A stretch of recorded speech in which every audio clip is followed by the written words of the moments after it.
Morning guys, it's Nick again.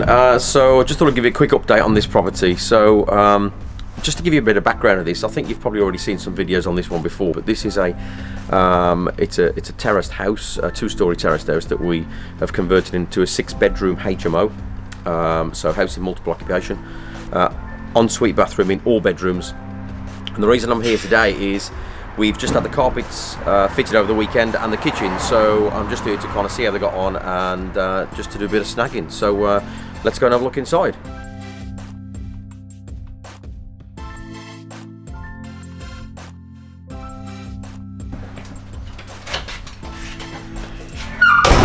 Okay, so now we're inside, so let's go and look at the first bedroom.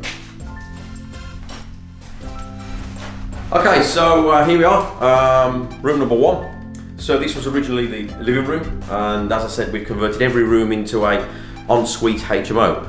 So you can see the ensuite there, it's been built within the room.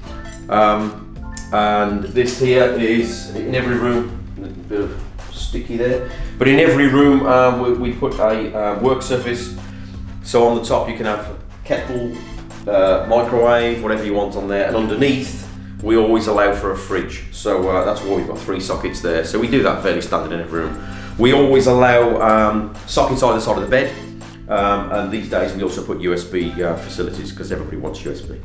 So yeah, so if you want to follow me and continue through. Okay, so if we walk on through into the next ground floor room, which is the smallest room. So this was would have been originally the second reception room in the house. Again, we always like to put en-suites in, so we've managed to fit an ensuite in. It's a very small ensuite, but we've managed to get one in.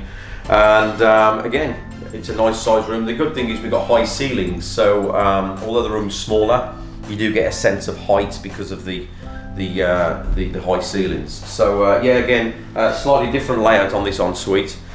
Because of the size constraints, also a smaller sink, but it still works well, it's still very functional. So sometimes we decide, do we take out the chimneys? So it's quite a big job to take the chimneys out, and you'd be surprised how many bricks there are when you take a chimney out. So in this room we decided to keep it as a bit of a feature, plaster it in and just keep a little alcove. We'll put a little desk or shelf in there so people can do work. There was originally some French doors that went outside, but we decided to keep them, or do away with the French doors and put window in. So that's what we've done there. Okay, so moving on into the rest of the house. This is the kitchen area, ground floor kitchen. Originally the door was here actually, and so we pushed the door back to give us an area here, which we're thinking about maybe we can put a washing machine and dryer. There was a cellar downstairs, but that's also been decommissioned, so we don't use cellars and we don't allow tenants to go into the cellar. So moving on forward, this was originally the kitchen area and the dining area, and the kitchen originally came to about here. So what we did is we've taken the wall out, put a steel in, and then we've put a ground floor extension on the back. But as you can see, we've still got boxes here, so the kitchen's only been fitted this weekend. We've still got some snagging and tidying up to do. We've got some spare units and cupboards that have been over-ordered, and also we need to get it tiled. Okay, so continuing downstairs, this is now so from here, this was the original back door, but from here, we have put a ground floor extension on. So 6 meters by 3 meters, so 18 square meters. And this is now a lovely double bedroom, again with ensuite, always put ensuites. So a lot of people ask, why do we put extensions on? So under permitted development, we don't need planning permission, so it's quite easily to put a ground floor extension on. Relatively, for the cost, it's about £30,000 for an extension. What you've got to look at is really £30,000 for an extra bedroom. And so the return on that money is very good. So we always, if we can, put ground floor extensions on, particularly as it's permitted development, so we don't need planning. Okay, so moving on outside, just thought it'd be useful for you to have a look at the outside. So as I said, single story extension, 6 meters by 3 meters, under permitted development, and typically,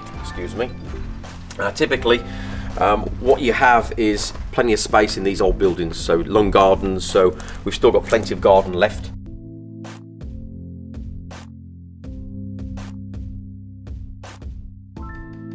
So if we move on upstairs now, a lot of people ask about the fire alarms that we put in. So we always put in a grade C LD2 fire system. So that has a main panel near the front door. Every room has a smoke alarm and sounder, and kitchen has a heat detector. Every exit route and every landing route has what we call call points, you know, where you can smash the glass. So moving upstairs into what would be bedroom 4.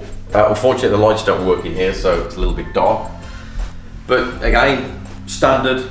We always try to keep standard throughout the house so that it's easier for the builders, that they know exactly what they're doing. Every room is the same. As I said, downstairs, sometimes we will remove the chimney, but in this particular room, it didn't need moving, so we kept the chimney in. So this is the first room upstairs, probably the smallest room of upstairs. Okay, so moving on around. One other thing that we always try to do is we always try to maximise the space. So you can see here that we have got a boiler in there. So this was an area of the landing that wasn't being used. It was a spare area. So we decided to build an area to put all the tank in and all the associated pipe work. So that fits neatly in there and doesn't take up any space at the house. So moving on. This is probably the smallest of the rooms upstairs. Again, there's not a lot to tell you about this, it's just standard. Bits of snagging still to do in here, doors are off because of the carpets and things. So what will happen now is somebody will come in today, my snagging guy, he'll write a list of snags down, and then in the next few days my team will get all the snags done so we'll be ready for occupancy. So moving on, if we move through to the largest of the bedrooms. So here, again, probably actually the largest room in the house because it spans across the hallway. So we left the chimney in this one, built the ensuite. So a lot of people ask, is this it? Is this just the rooms? No, we furnish the rooms because this is actually going to be handed over to the government. It's going to be a government contract. So we furnish the rooms. There'll be a bed, there'll be a wardrobe, there'll be a bedside cabinet, there'll be a chest of drawers. As I mentioned before, that my guys will put in a work surface for the microwave, kettle and fridge. We also put window dressings, so blinds in every room. And that's essentially it, really.